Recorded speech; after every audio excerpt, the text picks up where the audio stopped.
ചെറിയൊരു ബ്രൗൺ കളറൊക്കെ വരുമ്പോൾ നമ്മളത് മറിച്ചിട്ട് അപ്പുറത്തെ ഭാഗവും അതുപോലെ ബ്രൗൺ കളറാക്കി എടുക്കാം കേട്ടോ. നമ്മുടെ ഏകദേശം അത് ഒരു ബ്രൗൺ കളർ ആയി കഴിയുമ്പോൾ നമ്മളതൊരു പാത്രത്തിലേക്ക് മാറ്റി വെക്കുവാണ്.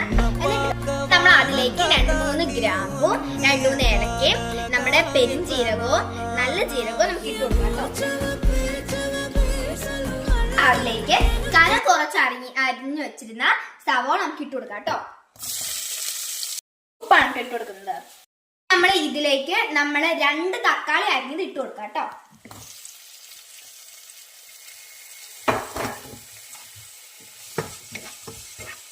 ഇതിലേക്ക് ഇഞ്ചി വെളുത്തുള്ളി പേസ്റ്റ് ആണ് ഇട്ട് കൊടുക്കുന്നത് കേട്ടോ.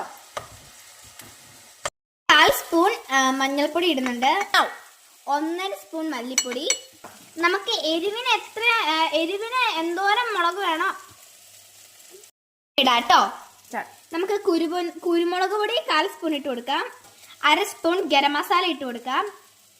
ഇത് ഏകദേശം വളർന്നു വന്നിട്ടുണ്ട്. നമുക്ക് നമ്മുടെ എടുത്തു വെച്ച പൊടികളെല്ലാം ഇട്ട് കൊടുക്കാം കേട്ടോ. മസാലയുടെ പച്ചമണമൊക്കെ മാറിയിട്ടുണ്ട്. അപ്പൊ നമ്മൾ അതിലേക്ക് കുറച്ചിട്ട് ചൂടുവെള്ളം നമ്മൾ ഒഴിച്ചു കൊടുക്കുവാണേ. മസാലകളൊക്കെ തിളച്ച് ഇങ്ങനെ വന്നിട്ടുണ്ട്. അപ്പൊ നമ്മൾ നേരത്തെ ഫ്രൈ ചെയ്ത് വെച്ച പനീർ അതിലേക്ക് ഇട്ട് കൊടുക്കാം കേട്ടോ. ഒരു 5 മിനിറ്റ് നമ്മൾ ഇങ്ങനെ അടച്ച് വേവിക്കണം കേട്ടോ. മസാല പനീർ കറി റെഡി ആയിട്ടുണ്ട്. നമുക്ക് ടേസ്റ്റ് ചെയ്ത് നോക്കാവേ.